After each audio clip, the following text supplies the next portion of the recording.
رواية نمبر 135 135 عن أبي هريرة رضي الله عنه قال سمعت رسول الله صلى الله عليه وآله وسلم يقول إن أول ما يحاسب به العبد يوم القيامة من عمله صلاته فإن صلحت فقد أفلح وأنجح وإن فسدت فقد خاب وخسر فإن انتقص من فريضته شيء قال الرب عز وجل انظروا هل لعبدي من تطوع فيكمل بها ما انتقص من الفريضة ثم يكون سائر عمله على ذلك رواہ الترمذی والنسائی وابن ماجہ۔ حضرت ابو ہریرہ رضی اللہ تعالیٰ روایت فرماتے ہیں کہ رسول اکرم صلی اللہ علیہ وآلہ وسلم کو ارشاد فرماتے ہوئے سنا، وہ فرما رہے تھے کہ بے شک ان اول ما يحاسب به العبد يوم القیامة من عمله صلاته، کہ بندے کا قیامت کے دن اس کے اعمال کے چیپٹر میں سب سے پہلے سوال کیا جائے گا نماز سے متعلق۔ اب دیکھیے جب بندہ اللہ تعالیٰ کے سامنے کھڑے ہوتا تو دو چیپٹر ہوتے ہیں وہاں پر کہ ایمان والا تھا یا نہیں تھا۔ اگر ایمان والا تھا تو کیا عمل کیا، ٹھیک ہے۔ اگر کوئی بندہ مومن نہیں تھا یعنی اسلام نہیں قبول کیا، لا الہ الا اللہ نہیں پڑھا، اگر کوئی بندہ ایمان والا نہیں ہے تو اس سے عمل کا چیپٹر سے متعلق سوال ہی نہیں کیا جائے گا، تو نماز پڑھا روزہ رکھا نہیں۔ اگر مومن نہیں ہے، کافر ہے یا منافق ہے تو وہ وہیں سے جہنم میں چلا جائے گا، وہیں سے وہ ریجیکٹ کر دیا جائے گا۔ لیکن اگر وہ مومن تھا، ایمان رکھنے والا تھا، کلمہ پڑھنے والا تھا، تب اس سے سوال کیا جائے گا، نماز کیا اعمال سے متعلق سوال کیا جائے گا۔ اور جب اعمال سے متعلق یعنی دوسرے سوال پہ جب آئیں گے اور اعمال کا چیپٹر جب کھولا جائے گا تو اعمال کے اندر سب سے پہلا سوال نماز سے متعلق ہوگا۔ جی بچپن میں ہم مدرسے میں حفظ کرنے کے لیے جاتے تھے، وہاں پر فارسی میں لکھا ہوا تھا، مجھے فارسی تو آتی نہیں لیکن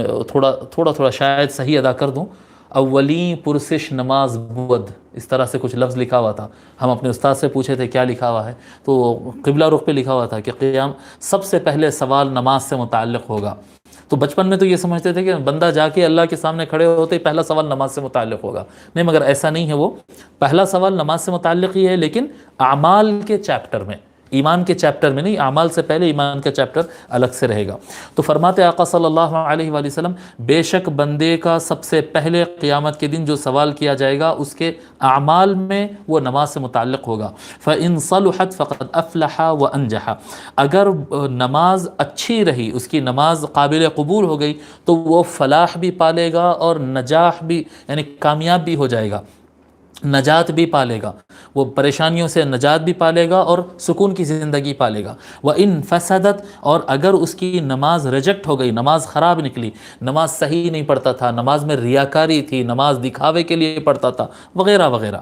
فقد خاب و خسر، اللہ تبارک و تعالیٰ اگر نماز کو رد کر دیا تو سمجھو کہ ایسا انسان نامراد ہو گیا اور خسارے میں رہا، نقصان ہو گیا اس کا۔ فَإِنِ انتقص مِن فَرِيضَتِهِ شَيْءٌ، اگر اللہ تبارک و تعالیٰ نماز قبول کرنا چاہتا ہے لیکن نماز میں کچھ کمی ہے، اگر اللہ تبارک و تعالیٰ یہ دیکھتا ہے کہ نماز تو بندہ میرا پڑھا ہے لیکن اس کے توجہ میں تھوڑی کمی تھی، اس کی تجوید میں تھوڑی کمی تھی، تلاوت میں کچھ اس کی غلطی تھی، اگر نماز میں اس کے کمزوریاں ہیں تو اللہ تعالیٰ فرماتا ہے قال الرب عز وجل، تو رب اللہ سبحانہ و تعالیٰ کہتا ہے انظروا هل لعبدی من تطوع،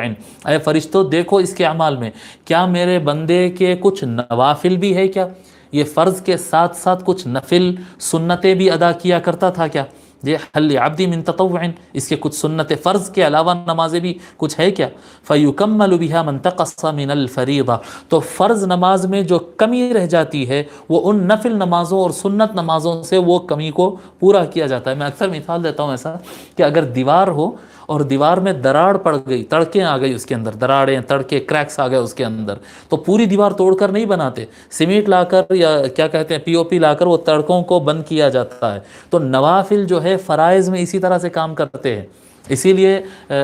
مسلک کیا کہتے ہیں مذہب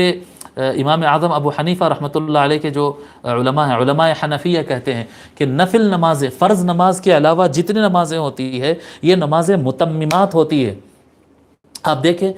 شافعی اور حنبلی حضرات کے بعض نماز ختم کرتے فرض نماز فوراً جتنے تسبیحاں پڑھنا ہے پورے تفصیل تسبیحات پڑھتے، سکون سے دعا کرتے، اٹھتے، اس کے بعد سنتیں پڑھتے۔ لیکن حنفی حضرات کیا کرتے ہیں، نماز کے بعد اللہم انت السلام و منک السلام مختصر پڑھتے ہیں، سنتیں پڑھتے ہیں، اس کے بعد جو بھی تلاوت کرنا ہے تسبیح پڑھنا ہے اس کے بعد آخری میں دعا کرتے ہیں۔ وجہ کیا بتاتے ہیں اس کو کہ فرض نماز سے پہلے یا فرض نماز کے فوراً بعد جو اٹیچ سنتیں نفل نمازیں ہوتے ہیں یہ اسی نماز کو کمپلیٹ کرنے والے ہوتے ہیں۔ فرض نماز میں جو کمی رہ جاتی ہے وہ نفل اور سنت نمازیں اس کو پورا کر دیتے ہیں، اس کو فلپ کر دیتے ہیں. یہی فرما رہا اللہ تبارک و تعالیٰ. دیکھو میرے بندے کی کچھ نوافل اور فرض کے علاوہ نمازیں بھی ہے کیا جی. فَيُكَمَّلُ بِهَا مَنْ تَقَصَ مِنَ الْفَرِيضَةِ، تو وہ نوافل اور سنتوں کو لایا جائے گا اور فرض میں جو کمی رہ گئی اس کو فل اپ کر دیا جائے گا، پورا کر دیا جائے گا. ثُمَّ يَكُونُ سَائِرُ عَمَلِهِ عَلَى ذَلِكَ، اور پھر جس لیول کی نماز تیار ہوگی نا، جس طرح سے نماز جس لیول پر آئے گی، باقی سارے اعمال اسی نماز کے اوپر ڈیپینڈ کریں گے کہ جتنی اچھی نماز رہی باقی اعمال کو اسی اعتبار سے قبول کیا جائے گا. اس کو امام ترمذی، امام نسائی اور ابن ماجہ نے روایت کیا.